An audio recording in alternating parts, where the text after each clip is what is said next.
নবী পাক সাল্লাল্লাহু আলাইহি ওয়াসাল্লাম নফল নামাজে এত লম্বা সেজদা করতেন। আম্মা জান আয়েশা রাদিয়াল্লাহু তাআলা আনহা বলেন, মাঝে মাঝে মনে হতো নবী ইন্তেকাল করলেন কিনা, মারা গেলেন কিনা। এজন্য আমি নবীর পায়ের পিছনে তালুর মধ্যে এভাবে আঙ্গুল দিয়ে চাইতাম, মানে রেক দিয়ে বসাইতাম আর কি, যে জীবিত কিনা।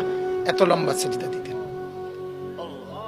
হ্যাঁ বাজান, হযরতে সাহাবাই কেরাম বলেন নবীজি সেজদা দিতেন এত লম্বা আর কামতেন।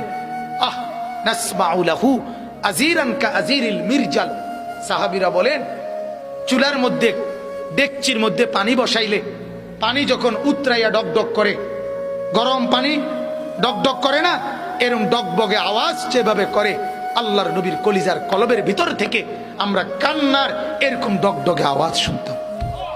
সেজদার কান্না। আল্লাহর নবী এভাবে কাঁদতেন, নবী এভাবে কাঁদতেন। আম্মা জান আয়েশা বলেন একদিন রাত্রিবেলা নামাজে দাঁড়াইছে, তাহাজ্জুদে এক রাকাতে মাত্র দাঁড়াইছে নবীজি। আয়েশা রাদিয়াল্লাহু তাআলা আনহা বলেন আর সেজদাও করে নাই, আর রুকুও দেয় নাই। বেলালের আজান পর্যন্ত ফজরের আগ মুহূর্ত এ দাঁড়ানো থাইকেই কোরআনের একটা আয়াত পড়ছে আর কাঁদছে আর কাঁদছে আর কাঁদছে। কাঁদতে কাঁদতে চোখ ফুলাইয়া ফেলছে, দাড়ি ভিজে গেছে, বুকের পশম ভিজে গেছে। আম্মা জান আয়েশা বলে তাওয়াররামাত কাদামাহু, দুইটা পাও ফুলে ফুলে গেছে।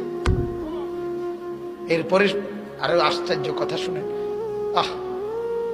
আম্মা জান আয়েশা বলে উম্মত শুনবা, সেদিন ওই রাতে সারা রাত কেঁদে কেঁদে বুক ভাসাইয়া নবী একটা কথা বলছে আল্লাহর কাছে। সেটা কি?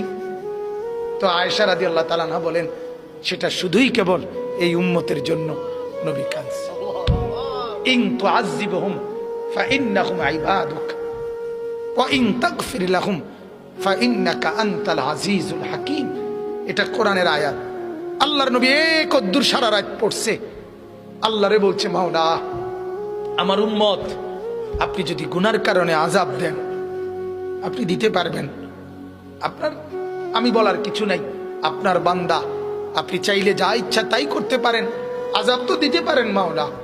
ওয়া ইন তাগফির লাহুম, আহা নবী বলে আল্লাহ যদি এই বন্ধুর দিকে তাকাইয়া যদি আমার গুনাহগার উম্মতকে মাফ করে দেন, ফাইন্নাকা আনতাল আজিজ, তাইলে তো আপনি এই ক্ষমতাও রাখেন, আপনাকে তো বলার কেউ নেই। আপনারে বাধা দিবে কে?